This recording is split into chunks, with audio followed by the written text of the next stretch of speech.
Are you with the people you work with? That's today's question. When you think about it, like how many people go to work every day and they're not with who they're with?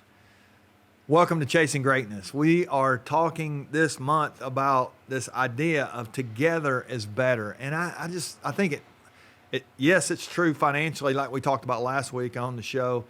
Thanks for listening to that. But man, I'm telling you, this week, this is a huge one because we're going to talk today about being together at work. When we think about our vocation, so many people are miserable these days. I think the actually latest numbers show about 80% of people are disengaged at work, which is unthinkable. It means 4 out of every 5 people that walk through the doors every morning, if they're going in the doors these days, they are disengaged. They're checked out on their boss, their coworkers, their people, their product, their vision, whatever it is. They really just don't care. Well, there's another statistic. 57% of people who quit their job, check this out, 57% of them quit, they say, because of their boss. And so here's my question for you. Have you quit because of your boss, or have you quit on your boss? Maybe you're still there, but you're really not there. You got the wrong people around your life.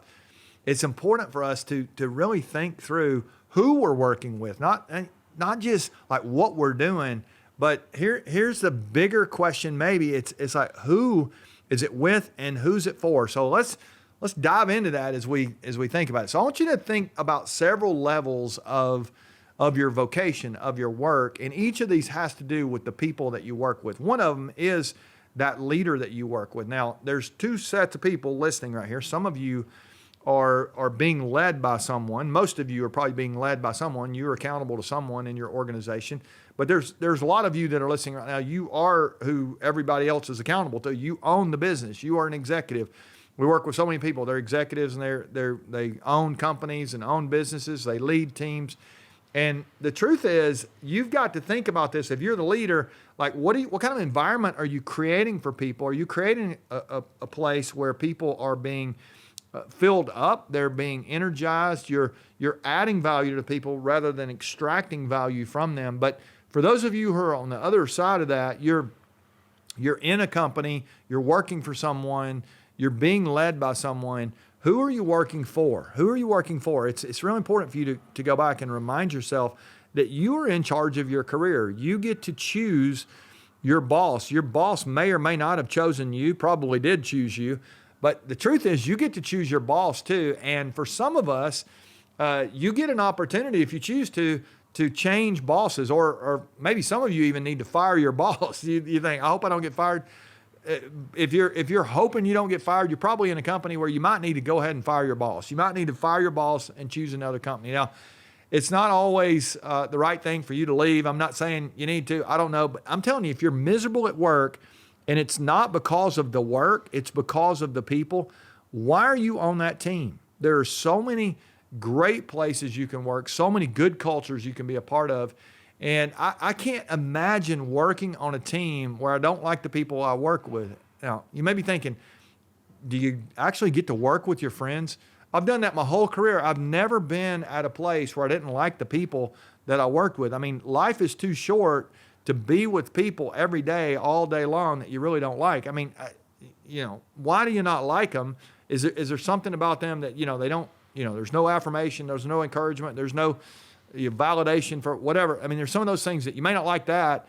And maybe if that's the case, maybe you need to say, okay, I got to go find somewhere that's going to put life into me, not drain life out of me. There's all kind of reasons that people leave. But if you've got the wrong boss, somebody who doesn't see you the way they should, they don't appreciate what you do, they don't empower you for your position, those kind of things, you have permission to leave that company. And so I want to just remind you that your leader is one piece of that. Who is leading you? Is it the right person? If you don't like to working for the person, that person's not putting energy into you, you get to change. You get to go somewhere else. Here's the second group of people. It's the people on your team. Are the people on your team negative, critical? They're condescending. There's lack of character. All kind of things that the people around us, they can drag us down. Remember the chair we've talked about the last week? You could pull me off the chair much easier than I could pull you up. Are the people around your environment pulling you down? Is it a negative, toxic culture, workplace environment where you don't feel safe, maybe psychologically safe? You don't feel safe to tell the truth, those kind of things. There's going to be repercussions if you're honest and those kind of things. That is not the environment you want to work in as a high-performance leader. And so if that's you right now, maybe you need to find a different environment. And I'm not telling everybody to quit their job this week, but I want your job to be a place that puts life into you. It's a place that is giving you a chance to use your gifts and some of those kind of things. That's a whole different conversation. That one of the or a couple of times when I've changed jobs through the years, it's been because I wanted to give myself an opportunity to do some more of the things that I felt like I was born to do. But man, I never want to leave a place, or I never want to be in a place where I feel like there's just this toxic environment, and you really don't want to either. Nothing worse than being a part of an environment where it's divisive and people are not on the same page. And yet, how many of us go to work every day? Evidently, a lot of people, they're feeling like this is the case, and so they just check out. And so it's really not what you want. And if you're the leader, again, you don't want your people to leave you. And sometimes it's even worse when they leave you and they haven't told you yet. They keep taking your paychecks, but they've really left you. They're not with you. And so as you think about that, and then there's another layer I want us to think about here a little bit is like, do you like your customers? Do you like your customers? You, believe it or not, have the opportunity to fire your customers sometimes. You say, what are you talking about? I mean, you really can fire your customers. Do you know there are people that we have personally with our company, we've chosen not to work with? We don't need money to the point of saying yes to everyone. If a person is ungrateful, if they're not willing to do the work, if they're not willing to get better, we don't want to spend our time helping them. We're trying to help people, in our case, chase high performance. If they're not chasing greatness like we're talked about, if they don't want their company to be great, if they don't want to create a culture where everybody's going to be developed, those kind of things, we don't really want to spend our time doing that. We only have so much time that we can spend. So as you begin to think about your customers, if you have people that are ungrateful, they're not really, they're just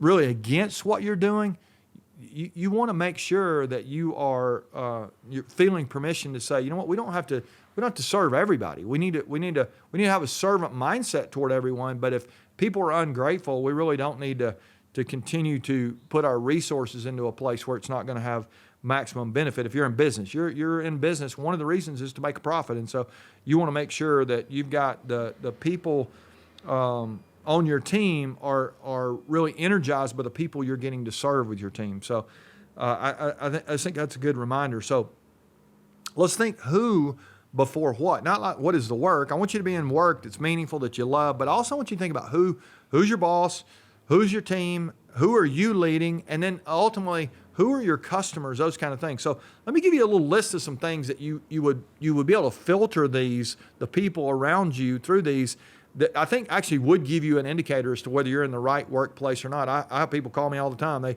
like, wait a minute, how would I change jobs? What would I do? What if I'm miserable here? Or they call me and they don't say, how would I change? But they say I'm miserable. They don't really even think about, like, do I have permission to leave? But so let me give you a little list here. So the first of all, is this an environment that is helping you grow? Does your boss help you grow? Do the people on your team help you grow? Is getting to work with the customers that you work with, is that causing you to grow? Or is it just something where you're just able to go in and coast and not really, you're satisfied with just mediocrity? That is not an environment you want to give your best years to. Right now, some of you are giving the very best years of your career. Really, if you think about it, this is the only time you have right now. You may get tomorrow. Yesterday's gone, but you've got today. And so who are you giving that time to? You want to be in a place that is helping you grow and get better, because as you grow today, you're going to be better for later and be able to handle more as you go. So I want to be in an environment that's helping me grow, that's challenging me. And so if you're in a workplace right now that's not challenging you, I'm not saying you need to change jobs, but you do need to make sure that you find a challenge in that place and you find a way to grow there. And if your supervisor really doesn't care about your growth, I'd say you probably do have the wrong supervisor. You want somebody that's going to invest in you and help you grow, help you get better. Second thing is you want a place that's going to challenge you. You want something that's going to force you not just to grow, but at times that place is going to push you to get past yourself. And what I mean by that is there are times that it's going to be hard. They call it work for a reason, and it's going to be hard. Leading is hard. And a lot of you who are listening to this, most of you probably are leaders. And so there's going to be these times where you're going to get tested, and that doesn't mean you need to leave. Sometimes that test is what's going to make you more resilient for later or for prepare you for something better down the road. And so I want to be in a place that's not just going to help me grow, but it's also going to challenge me where I am now to really grow my resilience, grow my empathy toward people. I mean, there's all kind of things that will be a part of that. Here's another question. If you think about the people around you, do the people around you tell you the truth? Are they truth tellers? Does your boss tell you the truth? Or does your boss let you get by with the man? I mean, I talked to a leader recently. He said, I feel like I'm not really, it's not demanding my best where I am. They're just kind of letting me do, and I can just kind of get by with the minimum. That's not good. Well, that's not the kind of place, ironically, this person was asking themselves, am I in the right vocation or location anymore? And so, are the people around you willing to tell you the truth? Do the people on your team tell the truth? Do you invite them to tell you the truth? I think it's one thing to say, and I've said this before, I think it's one thing to receive feedback, but it's another thing to seek feedback, to go to people and say, hey, can you tell me how I'm doing here and really tell me the truth? Or as we have said in organizations I've been a part of in the past, are you willing to give me the last 10%? Are you willing to, like, everybody will kind of tell you up to 90%, but like that last 10%, like, what's the last 10%? What is it? And if the people around you are just really,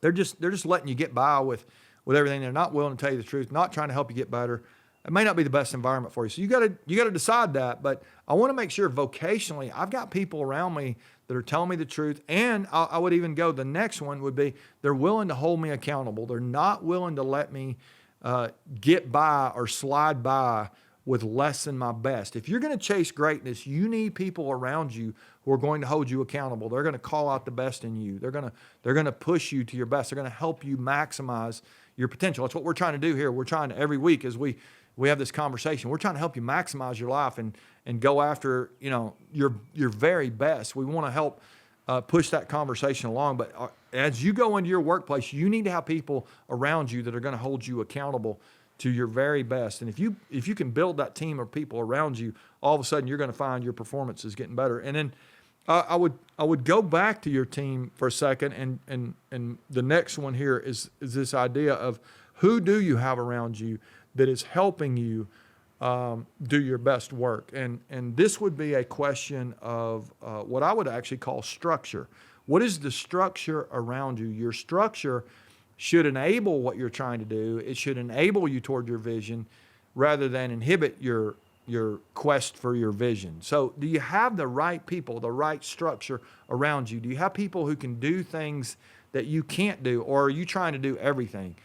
If you will understand how important it is to have people around you, all of a sudden it can unleash really what is in you to go after that vision, to be able to accomplish some great things. If you think about scaling anything, you've got to have the right people around you. Maybe we'll do an episode on scale at some point. It's a fascinating mindset to be able to try to scale a business, scale an organization, scale a team, scale a culture, all those kind of things. I got some thoughts on that. Maybe, again, we'll make a note and try to do an episode on that down the road. But as you think about scaling your vision, your life, your purpose, your product, whatever it is, I want to remind you, you've got to have a structure of people in place that can help you. So I got people around me that are helping me with content creation. All kind of things, coaching, anything that we're doing in our company. There are people around my life that are helping me, and we wouldn't be able to do as much for as many if I didn't have those people around my life. So I want to ask you the question: do you have the right people around you to be able to do what it is you're really trying to do? As we think about this idea of together is better, we really do need to back up and ask ourselves, like, how are we doing vocationally? As you're going into this second quarter of the year, we're kind of neck deep in it now. Do you have the right people? Do you have the right boss? Do you have the right team? Do you have the right structure? Do you have the right customers? Do you have the right purpose? I mean, you can go back to some of those things, the purpose, and is it a shared purpose with those people around you, a shared vision with those people? If you don't have the right people, they're not bought in. They're, 57% of them are thinking of leaving you. 80% of them have checked out on you. You're going to have a really frustrating time when it comes to chasing your vision, to chasing greatness. You're never going to be great if you don't have unity with the people around you. There's an old verse from the Bible that says how good and pleasant it is when men dwell together in unity.